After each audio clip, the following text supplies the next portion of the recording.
What most people misunderstand about empaths is this. They assume the issue is social skill, that somehow if an empath has few or no friends, it must be because they do not know how to connect. But that is not just inaccurate, it is backwards. Empaths do not lack connection skills. In fact, they often operate at a level of emotional perception that most people never reach. They read tone, microexpressions, inconsistencies between words and feelings. They do not just hear what is said, they register what is meant, what is hidden, and what is avoided. And that level of awareness changes the entire social experience. Because once you see beneath the surface consistently, surface-level interaction starts to feel empty. Small talk is not just boring to an empath, it is disorienting. It feels like participating in something artificial, like everyone agreed to stay on the surface while pretending depth is not available. Conversations become predictable, reactions feel rehearsed. Emotional sincerity disappears, and over time this creates a quiet but persistent sense of disconnect. So, the empath faces a choice, whether they consciously realize it or not. Do they keep engaging in interactions that feel shallow and misaligned just to maintain social volume? Or do they step back and wait for something real? Most choose to step back, and that is where the misunderstanding begins. From the outside, it looks like withdrawal, it looks like isolation. But internally, it is not driven by fear, it is driven by discernment.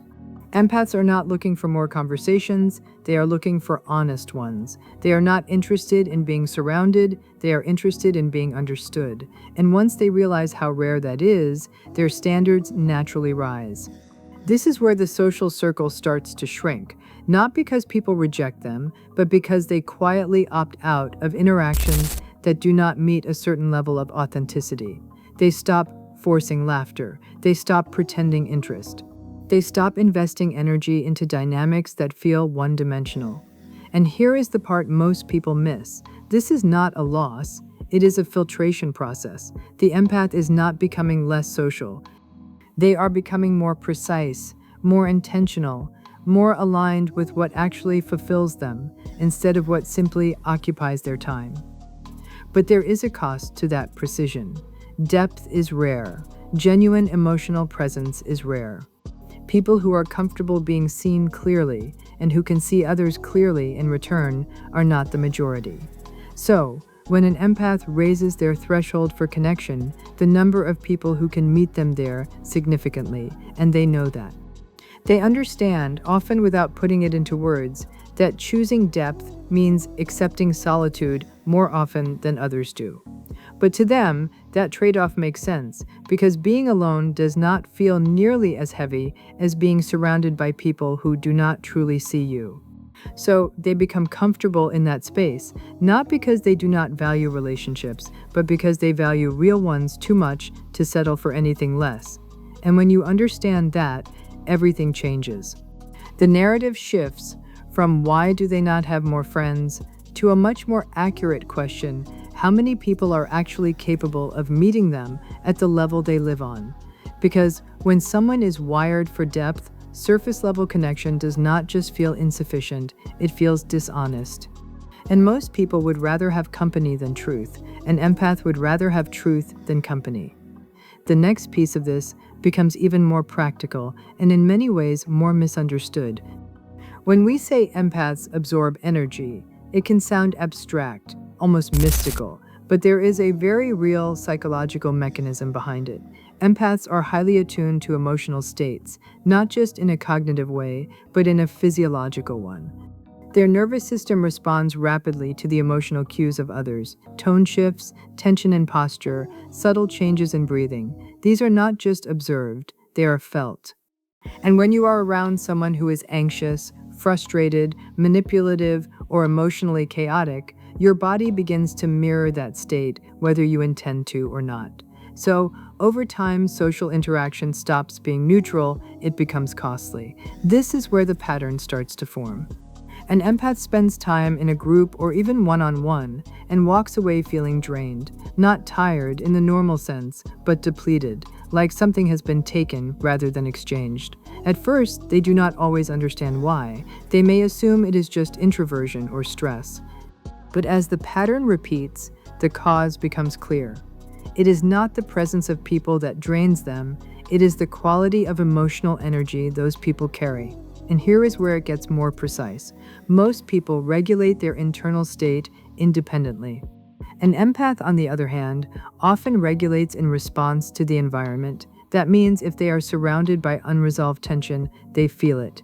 If they are around negativity, they process it. If someone is masking insecurity or anger, the empath picks up on the mismatch, and their system works to reconcile it. That is effort, constant invisible effort. Now, imagine doing that across multiple relationships, across days, weeks, years. Eventually, the empath reaches a point where their internal system starts to push back, not emotionally, but strategically. They begin to reduce exposure. They start declining invitations. They limit conversations. They become more selective about where they go, who they see, and how long they stay. Not because they have lost interest in people, but because they have recognized a pattern of energetic imbalance. This is where outsiders often misread the situation. It looks like withdrawal, avoidance, or even disinterest. But in reality, it is a form of calibration. The empath is learning to protect their baseline. Because once you become aware that certain environments consistently disrupt your internal state, continuing to expose yourself to them is not kindness, it is negligence. An empath, especially after enough experience, stop neglecting themselves. They start asking different questions. Instead of how do I maintain this relationship, it becomes what is this interaction costing me, and is it worth it? That shift alone changes everything. And here is the critical point. Most people do not even measure relationships this way. They measure based on history, obligation, proximity. Empaths measure based on impact. How do I feel during this interaction? How do I feel after it? Is there mutual regulation, or am I the one constantly stabilizing the dynamic? When the answer becomes consistently one-sided, the empath does not argue, they adjust. This is why their circle gets smaller, but more stable. Fewer people, less chaos, fewer interactions, more clarity. They are not trying to maximize social contact, they are trying to optimize internal equilibrium. And once they experience what it feels like to be around someone who does not drain them, someone who is grounded, self-aware, emotionally consistent, the contrast becomes undeniable. It raises the standard permanently. At that point, tolerance for draining dynamics drops to near zero. So, what looks like distance is actually refinement. What looks like isolation is actually control. The empath is not retreating from people. They are eliminating unnecessary interference. When your internal state is constantly influenced by your environment, protecting that environment becomes a necessity. Because the truth is simple. If being around someone consistently leaves you feeling worse than you did before, that is not connection, that is consumption. If you follow this pattern far enough, you start to see a third factor emerge, and this one is less about wiring and more about experience. Because it is not just that empaths feel deeply or pick up on energy, it is that over time they learn what happens when those traits are placed in the wrong environments. Empaths tend to operate with a high degree of tolerance. They give people the benefit of the doubt. They rationalize behavior. They look for context, for underlying pain, for reasons that explain why someone acted the way they did. And in isolation, that is not a weakness. That is advanced social intelligence. But in the real world, that ability often gets misused. Because when you consistently understand people more than they understand themselves, you also become easier to overlook. Your boundaries become flexible, your patience becomes expected. And your willingness to stay, even when something feels off, creates an imbalance that others, consciously or not, learn to rely on. So, the empath gives more. They listen longer. They forgive faster. They carry emotional weight that was never assigned to them, but they pick it up anyway because they can. And for a while, it works. The relationship continues. The connection appears stable. But underneath that surface, there is a growing asymmetry. One person is investing energy, the other is consuming it. Now, here is where it shifts, because eventually repetition creates clarity. the empath starts to notice patterns, not isolated incidents, but consistent dynamics. They begin to see that certain people only show up when they need something, that apologies do not lead to change, that their understanding is not being reciprocated, it is being depended on. And this is a critical moment because at this point, the empath has enough data to make a different decision. The question is whether they will. Some do not immediately. They stay longer than they should, hoping that insight will lead to transformation. But over time, even that hope starts to erode. Not because they become cynical, but because they become accurate. They realize that understanding someone does not obligate you to tolerate them. And once that distinction becomes clear, behavior changes quickly. The empath stops over-explaining. They stop justifying other people's actions. They stop trying to manage outcomes that were never theirs to control. And most importantly, they stop giving at a level that is not being matched.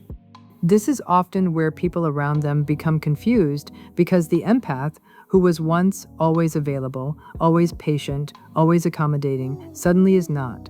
But what looks like a personality change is actually a boundary correction. They have not become colder, they have become more precise. They are no longer responding automatically, they are responding selectively.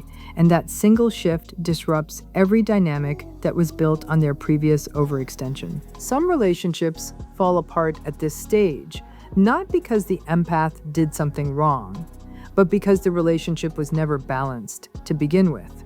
It was sustained by their willingness to carry more than their share. And once that willingness is removed, the structure collapses. This is why their circle often shrinks so dramatically, because when you stop overgiving, you also stop being compatible with people who are benefiting from it. And there are more of those people than most realize. And here is the part that matters. This is not a loss in the traditional sense. It is exposure. It reveals which connections were mutual and which were conditional. And for the empath, that clarity is worth the reduction. Because once you have experienced what it feels like to be used, misunderstood, or emotionally depleted in a pattern, not a moment, but a pattern, you do not unlearn that lesson. You integrate it. You become harder to manipulate, harder to access without intention, and far more aware of where your energy is going and why. So when you see an empath with very few people around them, understand that you are not looking at someone who failed to build relationships. You are looking at someone who learned through repetition which relationships were never real to begin with. And the conclusion they arrive at is simple, but not easy. Empathy without boundaries is not kindness, it is self-abandonment. If you take everything we have discussed, depth over surface, sensitivity to energy, and the lessons learned through being overextended, it all leads to a final shift in priority. And this is where the empath fundamentally separates from the majority of people. At some point, they stop asking, "How do I maintain connection?" and start asking, "What kind of life actually feels right to live?" That question changes the entire framework, because most social behavior is driven by an unconscious need for validation. People stay in conversations they do not enjoy, relationships that do not fulfill them, and environments that exhaust them, all to maintain a sense of belonging. There is a trade being made, trading authenticity in exchange for acceptance. Empaths become aware of that trade, and more importantly, they start to reject it. Not in a dramatic or confrontational way, but in a quiet, deliberate recalibration. They begin to notice that every time they ignore their internal signals, every time they tolerate noise, tension, or superficiality, their sense of peace deteriorates. And over time, that cost becomes too obvious to ignore. So they make a decision that most people avoid for as long as possible. They choose internal alignment over external approval. And that is where their lifestyle starts to look different. They spend more time alone, but it does not feel like deprivation. It feels like clarity. Without constant external input, their thoughts settle, their emotions stabilize, their awareness sharpens. They are no longer adjusting themselves to match the environment. They are allowing the environment to reveal whether it matches them, that is a reversal of control. And once that happens, the need to be liked begins to lose its influence. Not because they have become indifferent, but because they have experienced something more valuable than approval, which is coherence. The feeling that who they are internally is no longer in conflict with how they are living externally. That is a level of psychological consistency most people rarely reach. Now, from the outside, this can be misinterpreted. People may assume the empath has become distant, detached, or even arrogant, but those interpretations usually come from individuals who are still operating within the approval-based framework. To them, choosing peace over participation does not make sense. But to the empath, it is not even a question anymore because they have already tested the alternative. They have been in the crowded rooms, the constant conversations, the relationships maintained out of habit rather than alignment, and they have seen the result. More noise, more confusion, more internal conflict. So they simplify, they reduce unnecessary interaction. They become highly selective about who they allow into their space, not out of fear, but out of respect for their own mental and emotional state. They prioritize environments that feel calm, grounded, and genuine. And in doing so, something interesting happens. Their relationships, while fewer, become significantly more stable.